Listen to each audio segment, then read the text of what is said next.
అందరికీ నమస్కారం. ప్రెస్ మిత్రులకు కూడా నమస్కారం. ఈ వీడియోని మీకు షేర్ చేస్తాను.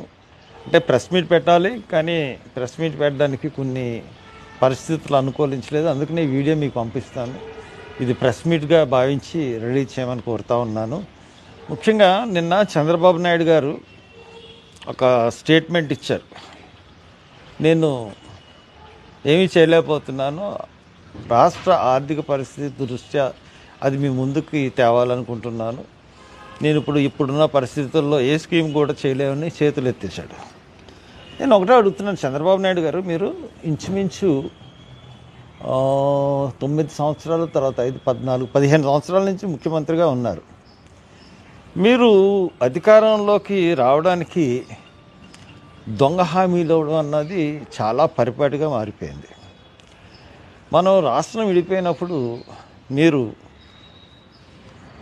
జగన్ ఏమో ఖచ్చితంగా నేను రైతు రుణమాఫీ చేయలేనని చెప్పాడు.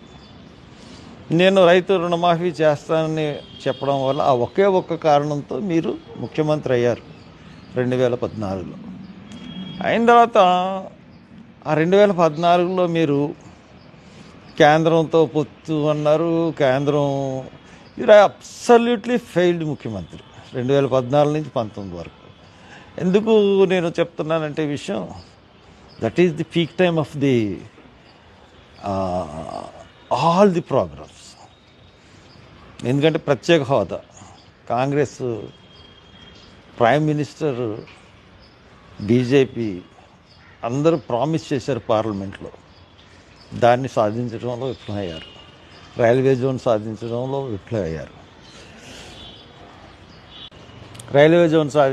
విఫలమయ్యారు. అలాగే అన్ని రకాల కార్యక్రమంలో విఫలమయ్యారు. విశాఖ ఉక్కు ఫ్యాక్టరీని కాపాడలేకపోయారు. తర్వాత మీరు తెలంగాణకి మీ కేసులకు భయపడి 10 సంవత్సరాలు ఉన్న రాజధానిని వదిలేసి ఏదో ఒక రాజధానిని 3 పంటలు పంట చేసే రాజధానిని ఏదో గ్రాఫిక్స్తో సృష్టించి ప్రజల్ని మళ్ళీ మోసం చేశారు. మీరు అబ్సల్యూట్గా ఫెయిల్యూర్ ముఖ్యమంత్రి. అందు గురించి మిమ్మల్ని అతి దారుణంగా మిమ్మల్ని ఆంధ్రప్రదేశ్ ప్రజలు 2019లో ఓడించారు. ఓడించిన తర్వాత 2000 మీరు ముఖ్యమంత్రి దిగిపోయేటప్పటికి ఖజానాని ఖాళీ చేసే జగన్మోహన్ రెడ్డికి ఇచ్చారు, కానీ ఖజానాని మిగులు బడ్జెట్తో కానీ మిగులు నిధులతో కానీ ఇవ్వలేదు. మీ దగ్గర ఉన్న 23,000 కోట్ల నిధులను కూడా పసుపు కుంకుమాలకి ఆడవాళ్ళకి పెంచేసి మరీ మీరు దిగిపోయారు. కొన్ని పథకాలు బాగా ఇప్పుడు మీరు అమలు చేయలేని పథకాలన్నీ అప్పుడు 5 సంవత్సరాలు ఆయన అసలు నిరాకంఠంగా అమలు జరిపాడు. అసలు ఏ పథకం కూడా మీరు ఇప్పుడు చేయలేనంటున్న పథకాలు అతను ముఖ్యమంత్రి దిగిపోయేంతవరకు అతను నడిపించాడు. అంటే మీరు అడ్మినిస్ట్రేటరా లేకపోతే జగన్మోహన్ రెడ్డి అడ్మినిస్ట్రేటరా? మీకన్నా పేదలకు సంక్షేమ పథకాలు ఇవ్వడంలో జగన్ అగ్రభాగాన ఉన్నాడని నిస్సందేహంగా మటుకు కనపడుతుంది. మీరు వచ్చి 8 నెలలు అయింది. 8 నెలల్లో ఒక్క పథకం కూడా ఇవ్వలేకపోయారు.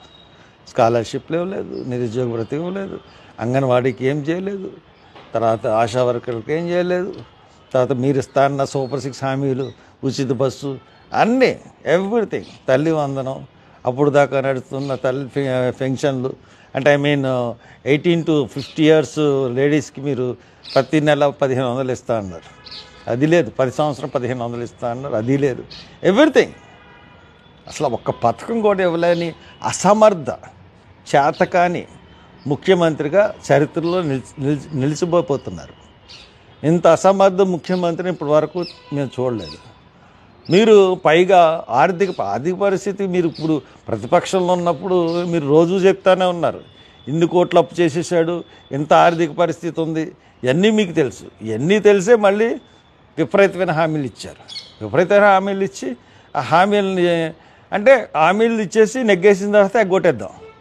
ఆలోచన కదా, ఎంత మోసగారితం. It's cheating of the public. ఈ చీటింగ్ ఆఫ్ ది పబ్లిక్ కింద మిమ్మల్ని కేసు కూడా పెట్టచ్చు 420 కింద. అంత దారుణమైన చీటింగ్, ప్రజల్ని ఓట్లు వేయించుకుని మోసం చేయడం అంటే it's public cheating. So that దాని ప్రకారంగానే మేము వెళ్ళాలని చెప్పేసి మేము అనుకుంటున్నాం. సో దాట్ మీరు ఇప్పటికైనా సంక్షేమ పథకాలు ఎలాగ ఇవ్వగలిగాడు జగన్మోహన్ రెడ్డి ఆలోచించండి. అతని పరిపాలనా విధానం ఆలోచించండి. అతను ఎలాగ ఇవ్వగలిగాడు, మీరు ఎలాగ ఇవ్వలేకపోతున్నారు. ప్రతి ప్రోగ్రాం కూడా ఇంప్లిమెంట్ చేశాడు కదా. అంటే మీరు చేతకాని వాళ్ళతనం అంటే ఒప్పుకుంటే ఓకే, లేకపోతే ప్రతి ప్రోగ్రాము ఇప్పటికి స్కాలర్షిప్స్ ఇవ్వలేదు. జాన్వరి పండగ ముందు మేము ఇస్తామని చెప్పిన పథకం ఒక్కటి ఇప్పటికి ల్యాండ్ అవ్వలేదు. ఇప్పుడు ఒక్క నయా పైసా ఎవరికి ఇవ్వలేదు. అన్ని ప్రకటనలు మోసపూరిత మాటలు తప్పితే ఇంకేం లేదు. దయచేసి ఈ పద్ధతి మార్చుకోండి, మోసం చేయడం మార్చుకోండి. అనవసరమైన ఈ డబ్బుల గురించి కొత్త ప్రాజెక్టులు, ఈ ప్రాజెక్టులకి డబ్బులు ఎలా తీర్చాలో తెలియదు అంటున్నారు.